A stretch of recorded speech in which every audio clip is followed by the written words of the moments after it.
Willkommen zur dritten Runde in diesem Battle Report von Dropfleet Commander. Hier spielen die Scourge gegen die Shaltari. Und im Moment ist es so, Scourge haben 7 Punkte, Shaltari 3.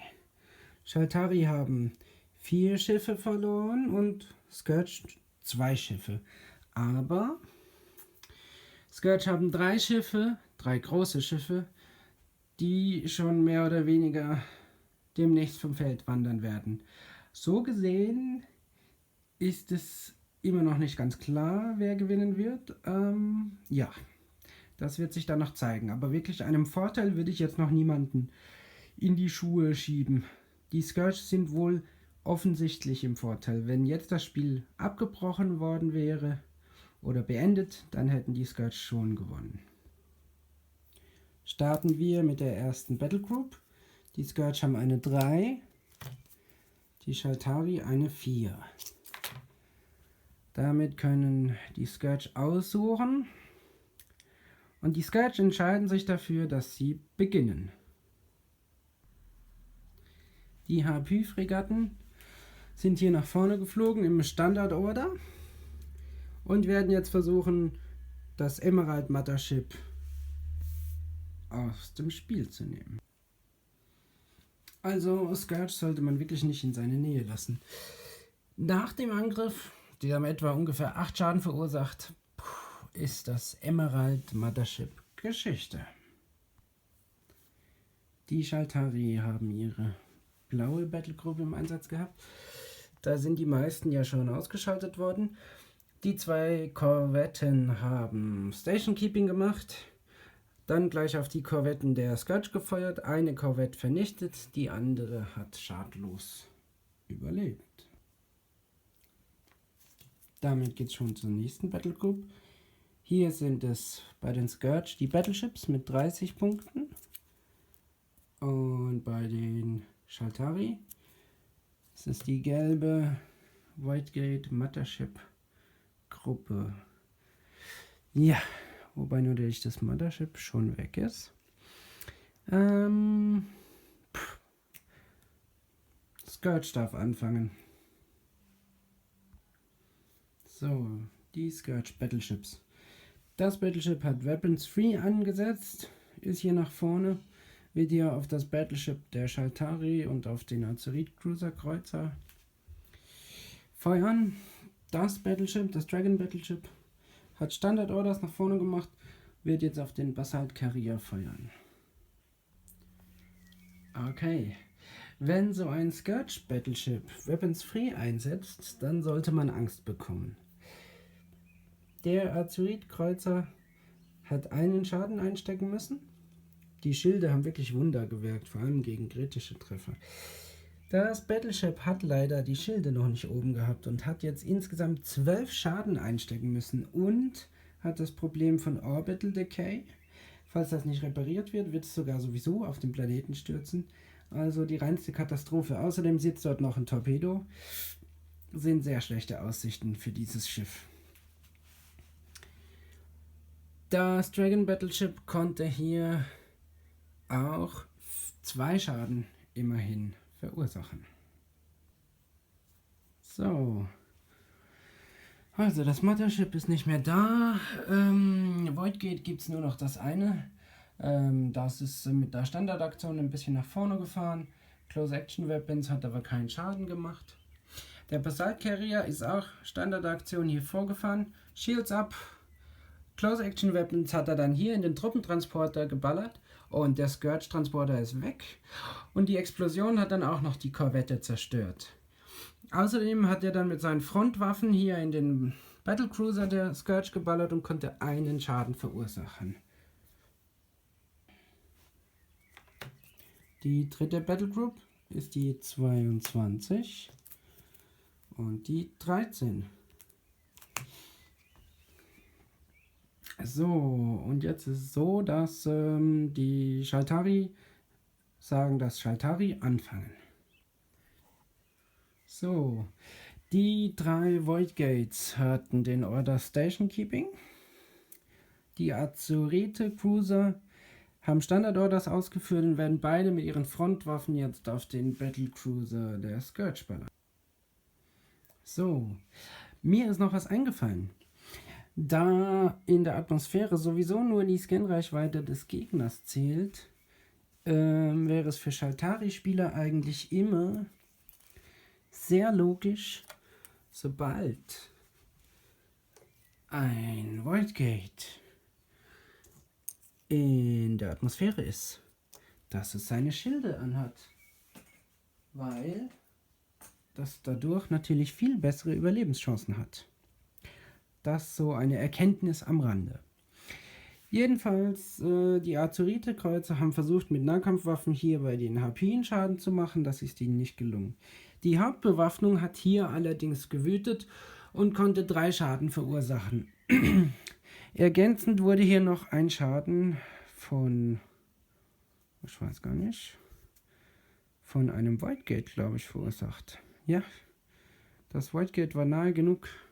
Das Void Gate hat hier noch einen Schaden verursacht. So, demnach hat der Battlecruiser wirklich, naja, wenn er es nicht schafft, sein Feuer zu löschen, dann ist er aus dem Spiel raus.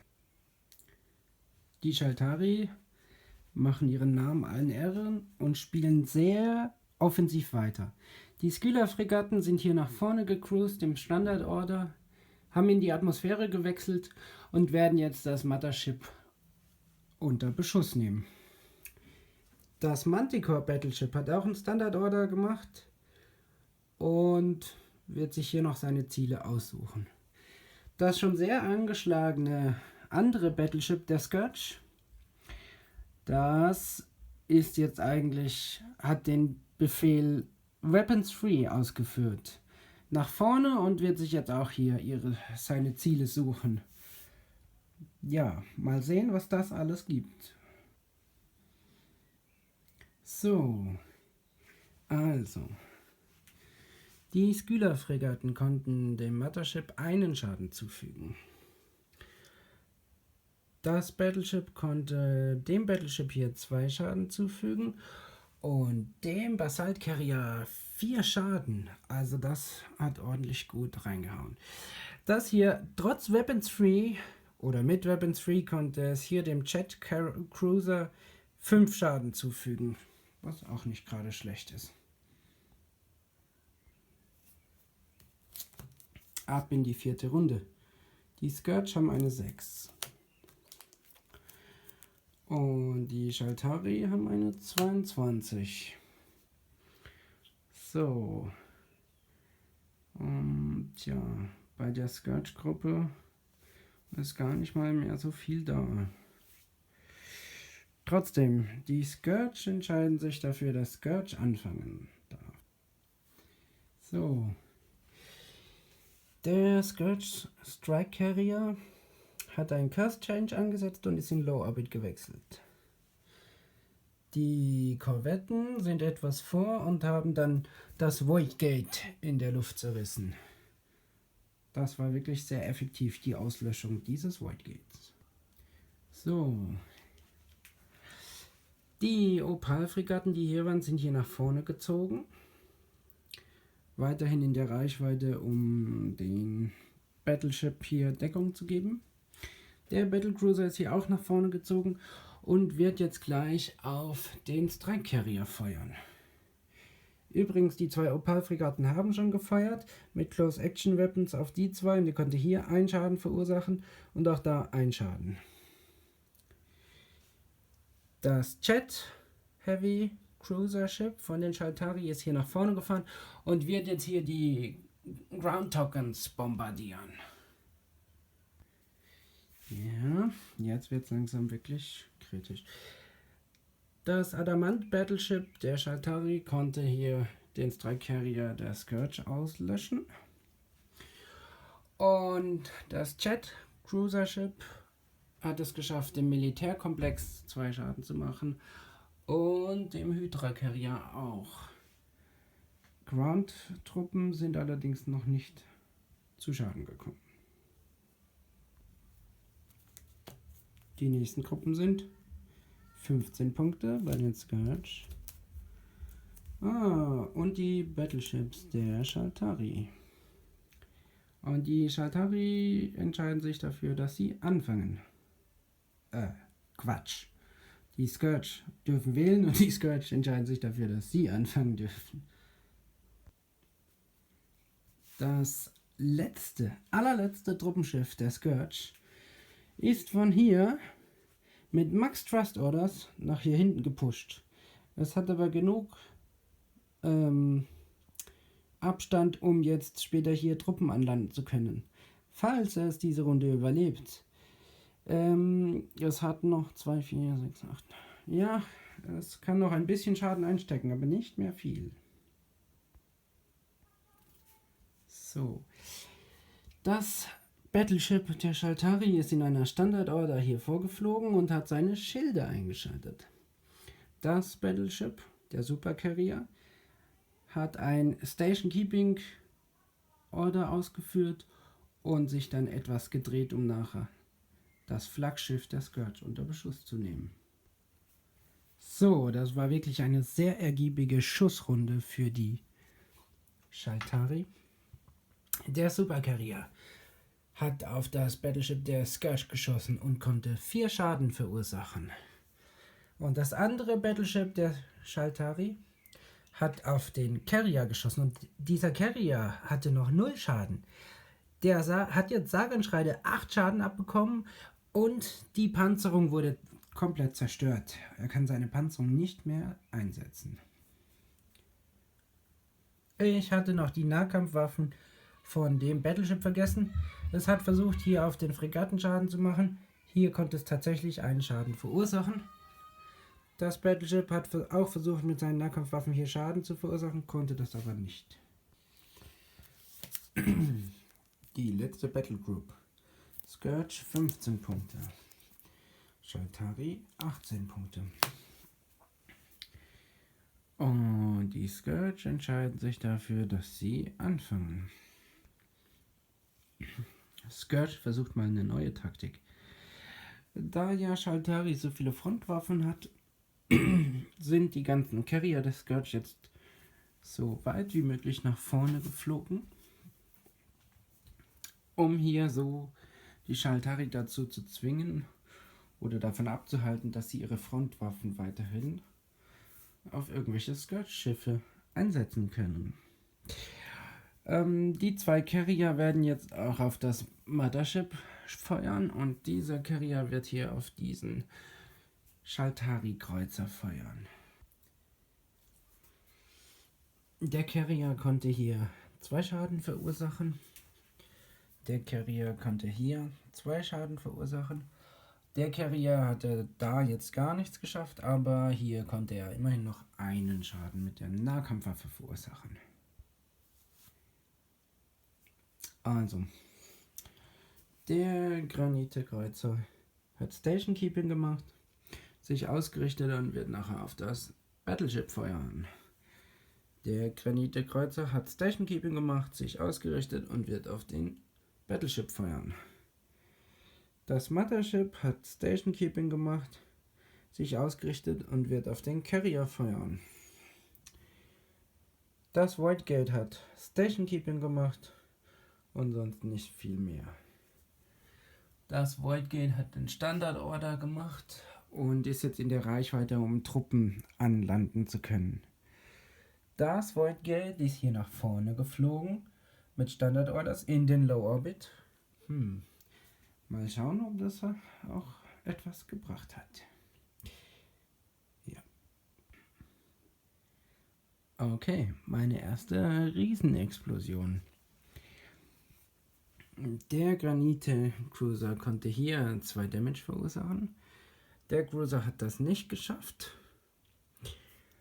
Das Mothership konnte hier den Carrier in die Luft jagen und der ist so stark in die Luft gegangen, dass der zerstört wurde, der wurde zerstört, der wurde zerstört und der wurde zerstört. Also wirklich eine massive Vernichtungskette hat hier stattgefunden.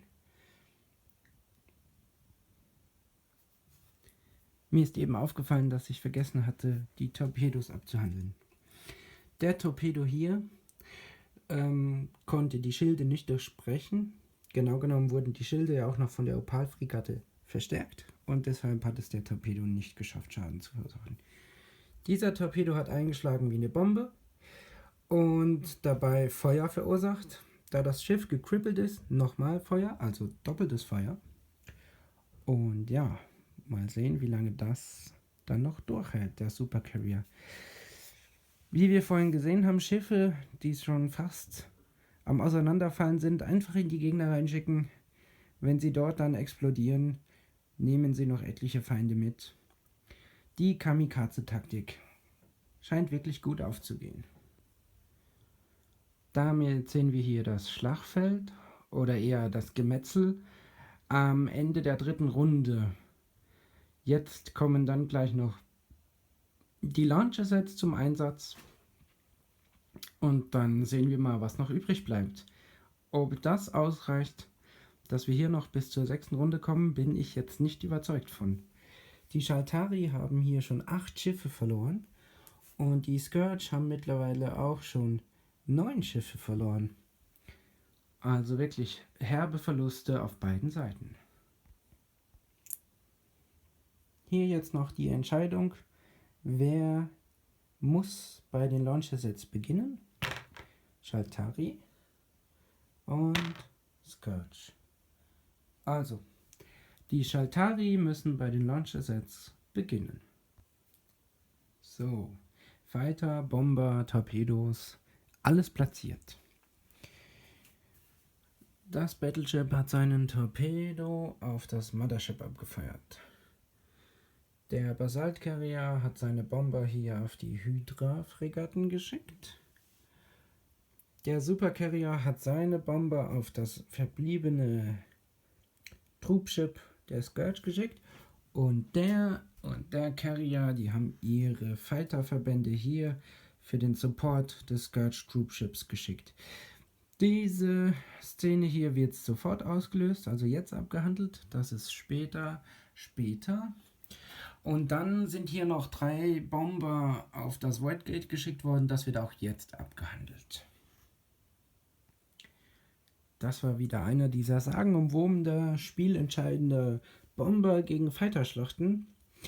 Und die 10 Scourge Fighter konnten die 7 Bomberstaffeln insofern neutralisieren, dass sie nur 1 Damage verursacht haben. Damit ist das Schiff noch im Spiel und kann noch Truppen anlanden. Die 3 Bomber hier haben es geschafft, 1 Damage zu verursachen. Shaltari-Schilde sind eben doch wirklich super. Okay. Ground Troop Deployment, Die Shaltari haben hier nochmal 2 Panzer dazugesetzt, hier nochmal ein Panzer und da ein Panzer. Der Scourge-Transporter wollte hier auch Truppen anlanden, aber die Void Gates konnten alles abschießen und die Bulklander haben es nicht geschafft. Hier hat der Shaltari-Panzer 2 Infanteristen getötet, ist aber dabei selbst draufgegangen. Hier hat der Shaltari-Panzer einen Infanteristen getötet und ist dann auch vernichtet worden. Somit haben die Scourge im Moment hier, die halten den und den Cluster und den Cluster. Und die Shaltari halten den und den Cluster. Momentan. Wir sind aber immer noch in der 3. Runde. Trotzdem ist es so, dass beiden Seiten die Transporter ausgehen. Tja. In der Reparaturphase konnte das Shaltari Battleship Orbital Decay reparieren.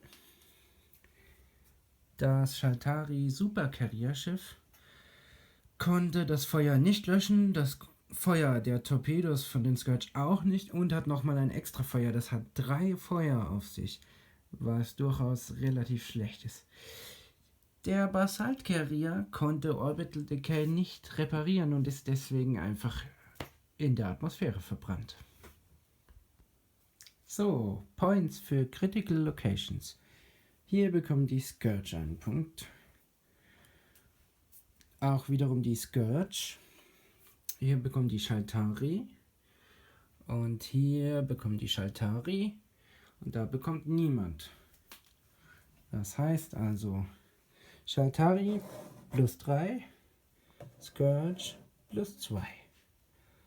Demnach liegt Scourge jetzt 3 Punkte vorne. Damit gehen wir also in die 4. Runde.